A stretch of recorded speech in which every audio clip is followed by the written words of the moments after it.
I walked into my wife's birthday party with white lilies and a small black box. Meridian Tower's private lounge glowed the way money glows when it doesn't have to try.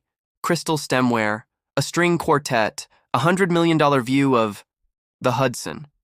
It was Celine's 32nd. 4 years married. 4 years of me doing the unphotogenic work behind her very photogenic lifestyle brand. The room went stage quiet. Phones rose like periscopes. Under the chandelier stood Tristan. Hale, venture capital royalty, ex-boyfriend, and recurring business contact. He had a mic, that grin, and a diamond that could blind pilots. I've watched Celine build an empire, he crooned, gliding toward her. But I've also watched her settle for less. Then he dropped to one knee. Will you leave your poor husband and marry me? Poor husband. Accurate if your yardstick is jets and islands. Less accurate if you know where the foundations are. I looked at Celine. She looked at me. I didn't see shame. I saw relief. Yes, she said, clear as glass. The room erupted. Phones captured my marriage dissolving in 4K. I set the lilies on the gift table. I placed the black box on top, easy to find later, and slipped out the service door like smoke. Outside, the river was ink and the city hummed. 9:47 p.m. Plenty of time. People mistake quiet for weak. Quiet is a lever. Back at our loft, in the kitchen, I'd built piece by piece. Walnut cabinets I hung, wiring I redid, appliances I paid for. I made 3 calls. First, Amara Okafor, my attorney. No small talk. I said, open the envelope. She knew which.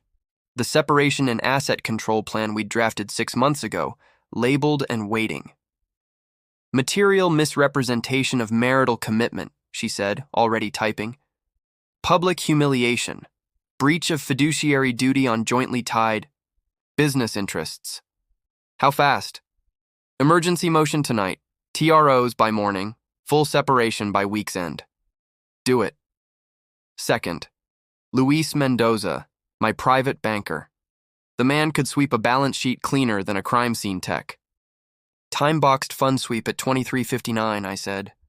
Hold everything guaranteed by me. Merchant rails, joint accounts, operating lines, rekey all authorizations. Understood, he said. You'll get timestamps. Third, Nur Khalid, my operations lead.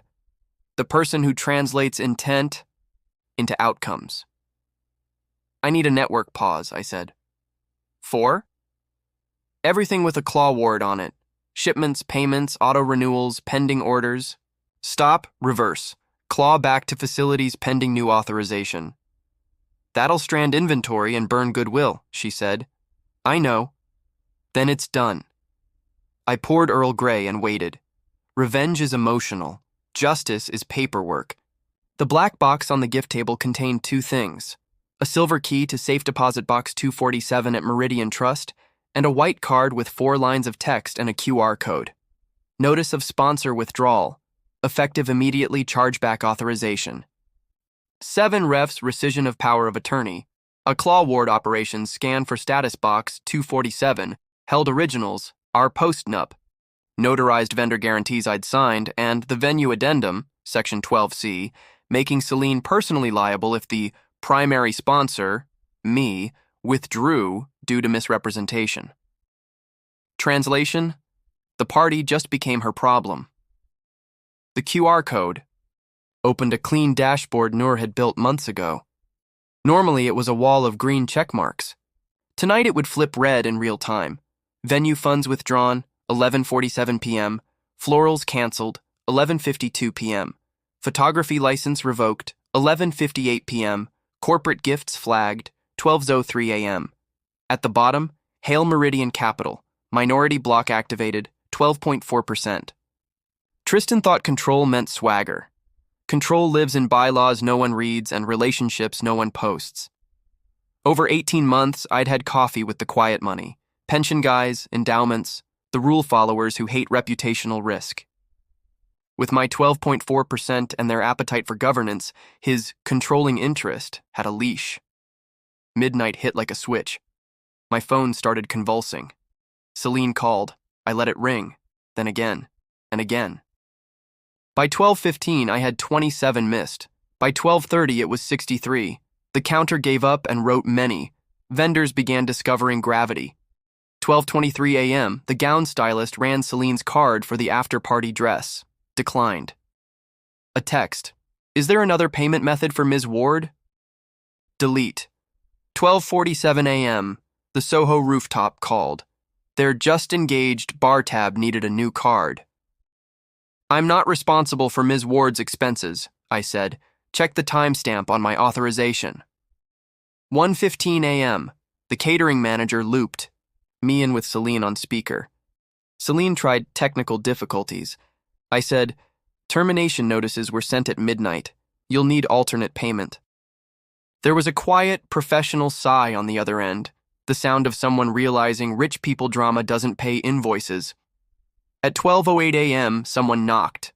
Rhea, Tristan's assistant, and Quinn, Celine's PR fixer, inexpensive clothes. That had seen better hours. I didn't invite them in. Paperwork talks fine from a hallway. Rhea offered a folder, consulting agreements, NDAs, temporary accommodations, hush money with stationery. I skimmed, shut it, handed it back. Best NDA is the one I owe myself. Quinn tried empathy. It all happened so fast. It took 10 minutes, I said. I watched. What do you want? She asked finally. Accuracy, I said. Celine signs the separation Amara files in the morning. She repays personal spend run through corporate lines. She publishes a statement, in her own words, about what I built and what she chose. Then we all go quiet. And if she doesn't? Then we find out how noisy a quiet minority shareholder can be. Your phone? Rhea asked. It goes to voicemail. You don't call me, I said. You call Amara. I closed the door. Through the peephole, they practiced new faces for bad news.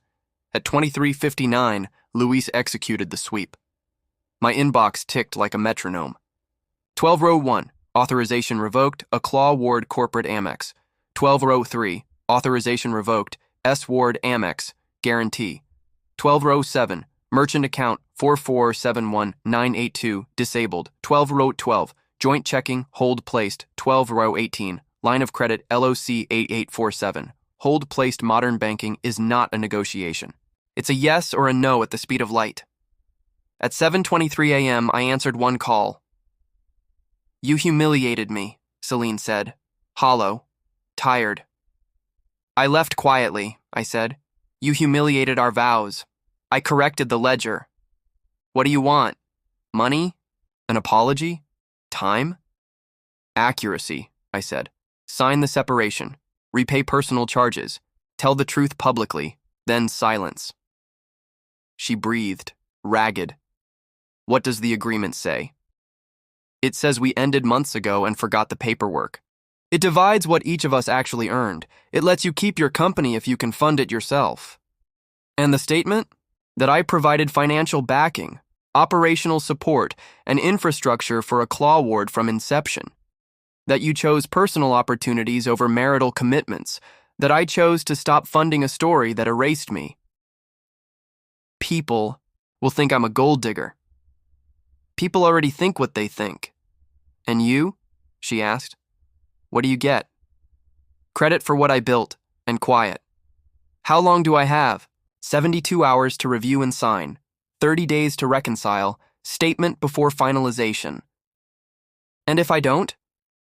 We find out how much damage truth can do when it stops whispering. Silence. The kind that closes a chapter. At 9:15 a.m., the court clerk emailed, temporary financial orders approved, joint accounts frozen, assets preserved. At 10:30, Noor, vendor notifications delivered, shipment reversals processing, inventory recalls 73% complete, credit facilities suspended pending new authorization from the primary guarantor, no longer me. At 11:45, Santiago, the compliance. Chair at Hale Meridian, texted, emergency board meeting, governance review initiated, attendance requested, not required. Translation, the leash tightened. The only message that made me smile came at 12:30 from my mother's best friend, a heart and a soup emoji, witnessing, not advice. I packed 2 bags. New place by Washington Square. White walls, wood floors, a desk by the window. A lease with only my name.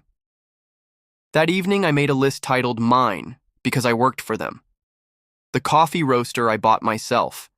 The books on systems and operations. My mother's ring. The tools I used to build our kitchen. The quiet 5 lines. Turns out peace travels light. A week later, the dust settled the way dust always settles. Everywhere. Then not at all. Celine signed. The repayment plan was real. Her public statement, Quinn's fingerprints all over it, still managed to tell the truth. Tristan paused to focus on investors, which is PR for stop setting fires near the money. Santiago's reputation protocol grew teeth. Boardrooms discovered that other people's marriages are not acquisition targets. A claw ward shrank. To its honest size, wobbly at first, then sustainable when the scaffolding came off. I kept my promises. No interviews, no victory laps. I showed up to my own small company. Made espresso with the too-much machine Celine never liked. Watched the park fill with people living lives that didn't need a brand strategy. People still ask what was in the box. I tell them a key and a barcode. One opened what was mine. The other showed what they did. But the real gift wasn't inside the box. It was the door I didn't slam, the scene I didn't make, the explanation I didn't owe. Paperwork said the rest. Quiet isn't weakness. Quiet is infrastructure. You only notice it when it's gone.